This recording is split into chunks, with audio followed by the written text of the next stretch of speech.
Et souvent avant que l'eau ne clignote sous la pluie, quand la zone qu'étivie aveugle des milliards d'iris, j'écris cette langue qui n'est pas la mienne, et retrouve en elle ce qui n'est qu'à moi, comme ces voix accompagnées parfois de mélodies accrocheuses au parfum de sirop léger. C'est l'été. Un vaste brouillard bascule sur la banlieue, les peupliers tentent d'atteindre le ciel. Dans l'herbe luxuriante, les fils de fer barbelés sont ma façon d'attraper des débris dans la croissance ridicule des sacs en plastique. Quelques cabanes de tôle et une cabane de briques ouvrent sur une clôture métallique que couvre la même gamme de films. Suit l'entrepôt des bouleaux, poussiéreux et sales comme tous les dépôts dont le voile gris, presque jusqu'à mes lèvres, protège l'angle de la faim. Hangar à l'horizon perdu. Hangar où seul le corps arrête tout d'un coup l'inondation de la rouille et son squelette de métal. De l'autre côté, j'ai vu les cerfs et les vergers brûlés, malades du même gris. Dans le ciel crépusculaire, le soleil est pur et dur, gris-orange, très pâle, très loin. Il convoque le souvenir d'un amour inaccessible.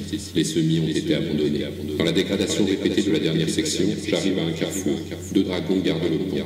Nuages de poussière posés par le vent. Une tornade de poussière grise, jaune, leuleuse. Et les chariots élévateurs renversent mon amour la fusion des cadeaux d'irrigation. Un grand toit vert et quelque chose d'un bâtiment blanc. Une grande caserne à la végétation dégénérée, montrant un déclin rapide. Son style bavarois n'est qu'une image de la Bavière et l'herbe pousse sur la façade. Les fenêtres sont recouvertes de bâches. Je n'ai pas vu les lumières de la nuit, si sérieux à saisir le guidon de ma moto. Bien que l'esprit, ou plus s'en faut, les vapeurs d'alcool dissolvent le sorgho. J'ai rejoint une grande route où les camions transportent sans relâche des matériaux de construction. Le trafic est très intense et je dois être attentif et prudent dans la partie inférieure pour empêcher les voitures et les vélos après. Les camions sont équipés de fragiles cathédrales et avec moi swing, traçant une ligne parallèle au 5e Ring Road Bridge pour se fondre dans cet endroit. L'automne est arrivé dans la nuit chaude.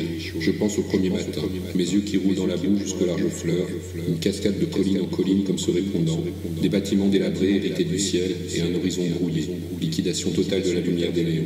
Je voudrais voler dans le ciel. Je suis avec vous dans le ciel de Chongqing, comme l'hirondelle, la fumée bleue, et au sol, glissant sur la frontière, la reprise des battements d'ailes jusqu'à la réalisation d'un arbre.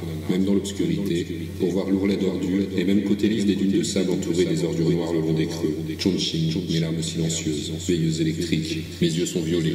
Derrière les vitres de la voiture, je retiens la pluie pour prendre chacune des étincelles. Et j'ai tendu la main. Je me suis étiré sur toute la longueur du lit, tendant les bras étendus, le visage enfoui dans l'oreiller. Le couvre-lit est jaune, les rideaux sont oranges, et font un filtre au jeune bambou.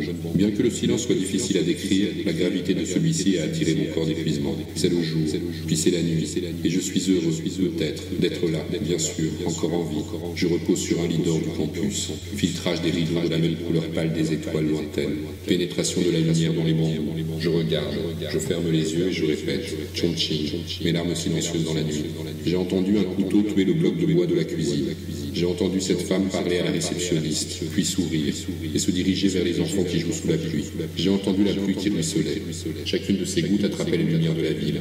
Chacune de ces gouttes capturait toutes les villes. C'est l'été. Je suis revenu et j'ai trouvé Chongqing inchangé. À l'automne, nous avions parcouru les rues jusqu'à l'étoile du soir. Au centre de Shapingba, je les regardais. La plateforme de marbre gris, les murs, les vitres teintées, les escaliers, les tapis et les miroirs multipliés par les agents de vente sont les valeurs de la jeune fille et les succès de la République populaire. Seul le son autour de la ville et la pluie vers le bas laissent une immense déchirure, une menace imminente. Nous entrons dans le pare-brise de l'hiver et dans ce carré, il y a une tristesse infinie.